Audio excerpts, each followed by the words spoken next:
64 கோடியே 44 லட்சம் ரூபாய் செலவில் கட்டப்பட்டுள்ள 400 வகுப்பறை கட்டிடங்களை காணொலி காட்சி மூலம் திறந்து வைத்தார் முதலமைச்சர் மு.க. ஸ்டாலின்.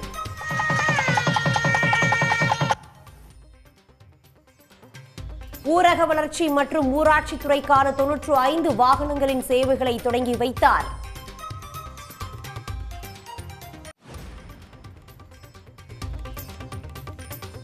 நெல்லையில் கொட்டப்பட்ட கேரள மருத்துவக் கழிவுகளை அகற்றும் பணி 2வது நாளாக நீடிக்கிறது. இன்று பிற்பகலுக்குள் மருத்துவக் கழிவுகள் முழுமையாக அகற்றப்படும் என்று மாவட்ட ஆட்சியர் உறுதி.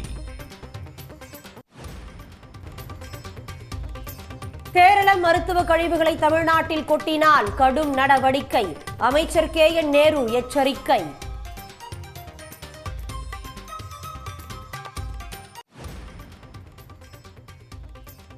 சிதம்பரம் அருகே புதிதாக திறக்கப்பட்ட சுங்கச்சாவடிக்கு கடும் எதிர்ப்பு. 300க்கும் மேற்பட்டோர் சுங்கச்சாவடியை முற்றுகையிட்டு போராட்டம்.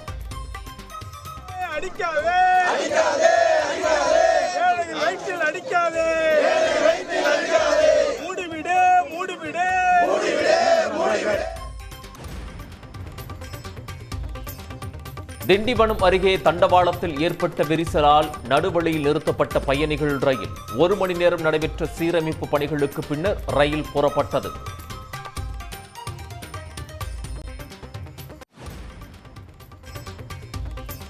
மதுரை மற்றும் தூத்துக்குடி மாவட்டங்களில் பலத்த மழை, சாலைகளில் தண்ணீர் தேங்கியதால் வாகன ஓட்டிகள் அவதி.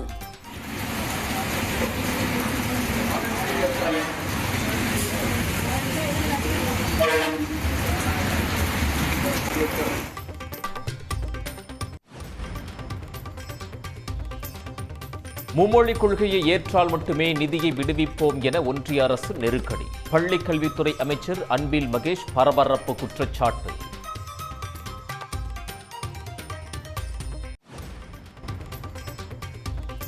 மதுரை மீனாட்சி அம்மன் கோயிலில் அஷ்டமி சப்பர திருவிழா கோலாகலம், ஆயிரக்கணக்கான பக்தர்கள் தேரை வடம் பிடித்து இழுத்து வழிபாடு.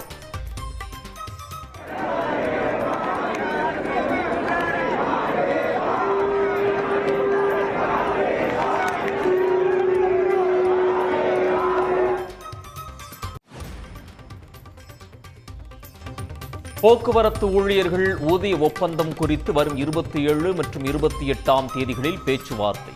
தோமுச உள்ளிட்ட 13 தொழிற்சங்கங்கள் பேச்சுவார்த்தையில் பங்கேற்க உள்ளதாக தகவல்.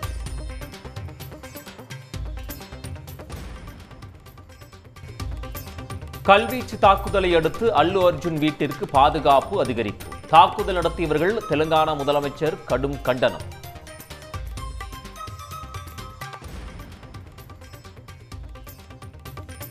பாஜக ஆளும் சத்தீஸ்கரில் மகளிர் உரிமை திட்டத்தில் நடிகை சன்னி லியோன் பெயரில் மோசடி. திருமணமான பெண்கள் உதவித்தொகை திட்டத்தில் 50 விழுக்காடு போலி பயனாளிகள் இருப்பதாக காங்கிரஸ் குற்றச்சாட்டு. உடனுக்குடன் செய்திகளை தெரிந்து கொள்ள சன் நியூஸ் பெல் ஐகானை கிளிக் பண்ணுங்க.